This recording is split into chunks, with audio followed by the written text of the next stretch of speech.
Hello and welcome to this introduction to Spoke Creator. In a sense, Spoke Creator is about the future of manufacturing. This is what it looks like today. At most, you've got a designer and an engineer working on a product model that then informs a mass manufacturing production line, and then products get shipped around the world to stores where end users buy them, consumers buy them.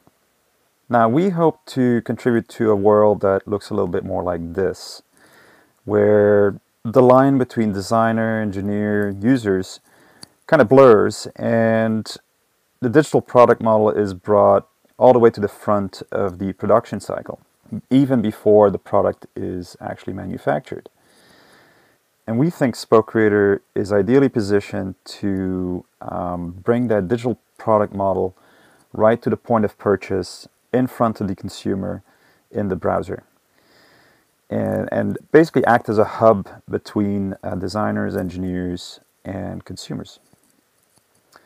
So let's have a look at Spoke Creator. Hey, so this is Spoke Creator. It runs fully in the browser, and the design you're looking at is the OpenDesk by the Steiner Brothers. And what we've done is adapted their design to Spoke Creator and essentially done what we're trying to be good at, is taken a parametric design or a CAD design and inject it with flexibility and throw it online in a compelling experience for consumers to interact with. So this model is fully parametric, meaning that we can say change the height of the table, change the leg angles, and quite a bit more. So let's have a look at the tabletop here. And let's turn this into a proper, say, conference room table. Let's make it nice and big. Spoke Creator kind of gives you a preview of how much space it's going to take on a standard sheet of material. There we go. And then we can move on to the leg placement. Currently 3 legs, let's add a 4th one. And place these things around. So the tools are still slightly technical. We're always working to improve the usability for non-technical users. And so whatever we do here, say for example we change the height of the table, note that the price changes dynamically. That's because we calculate the cut length of the outlines and the material usage dynamically and calculate the price parametrically and display it here in the interface. So once we're happy with this, we can order the table just by clicking here, and we'll give this name,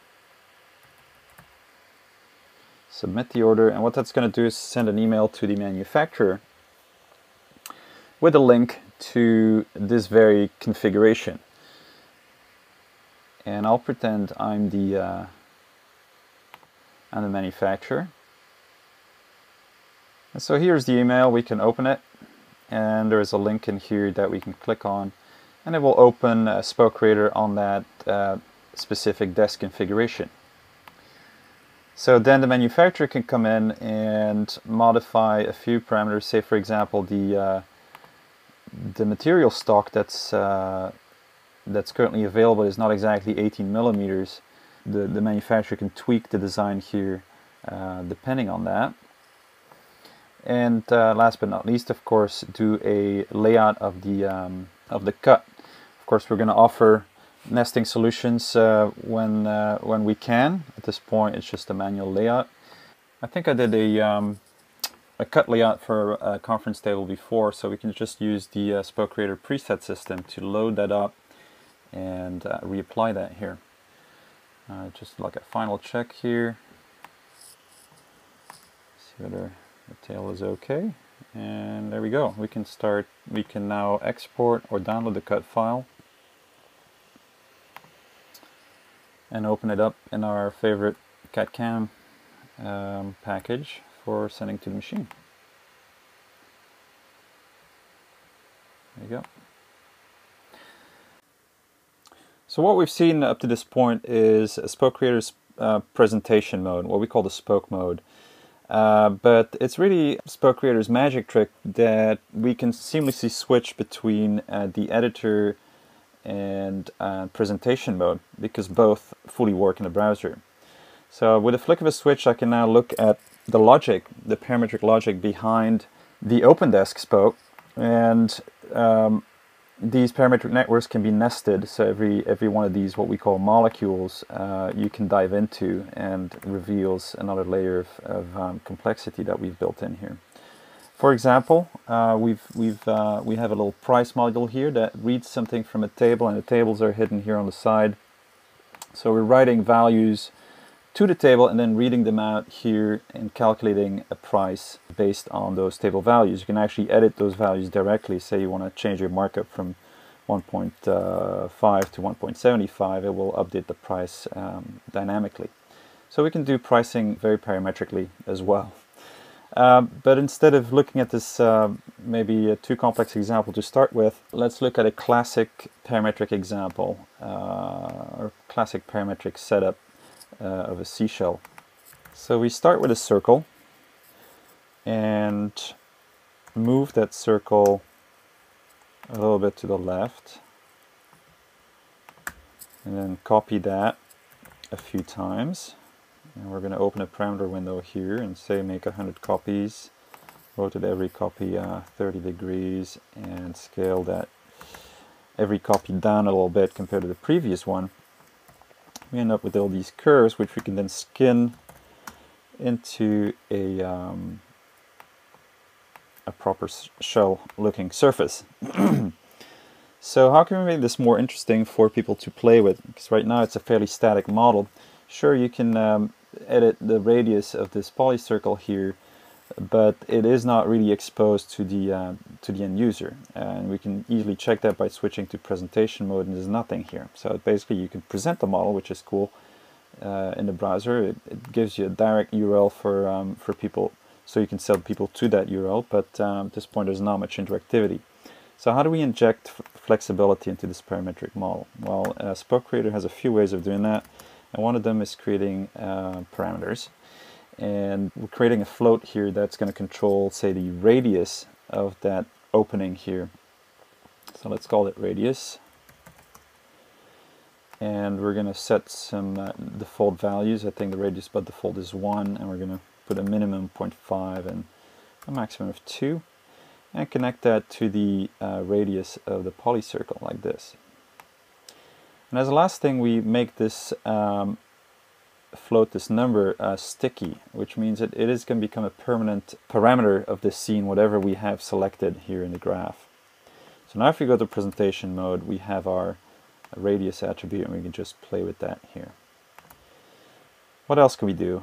Say we want to let the user play with where this opening is placed.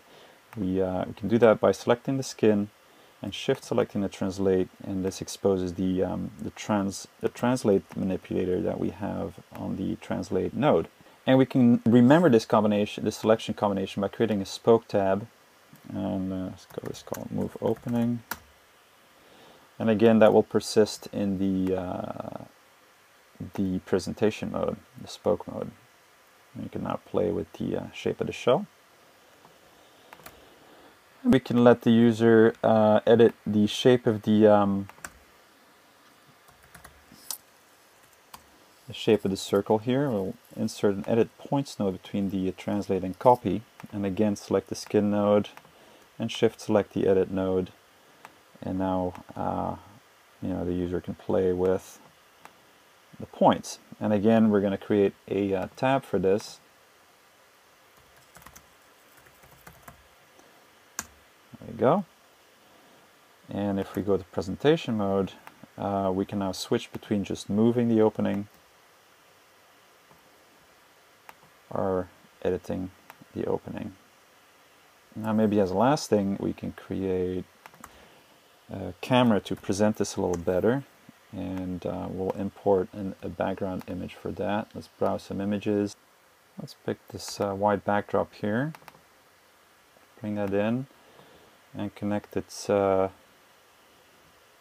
output to the camera. And then on the camera we set the background image, we switch it on and maybe change its color a little bit. Something a little more pleasant. And we can take this float value and also connect it to the camera, which will make it appear here in the view as well. If we switch to presentation mode, we can actually get rid of that sidebar as we have our slider right here. Let's just keep going and let's add a let's have an attempt at a volume node here, which takes any geometry, calculates the volume of it, and then we can add a label to display that volume and also connect that to the camera. And we have some placement options on the label. Let's have a look at that.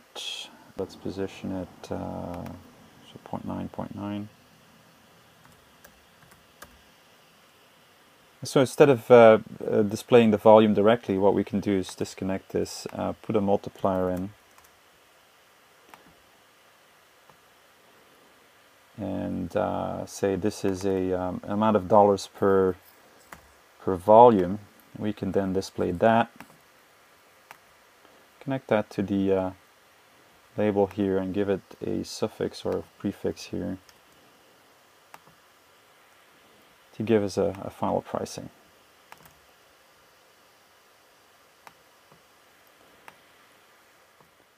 So I hope you enjoyed this introduction to Spoke Creator. Everything you've seen during this demo is available for you to have a look at spokecreator.com. So go out there, create an account, and have a play. This was Tom Kluiskens for Made on Jupyter.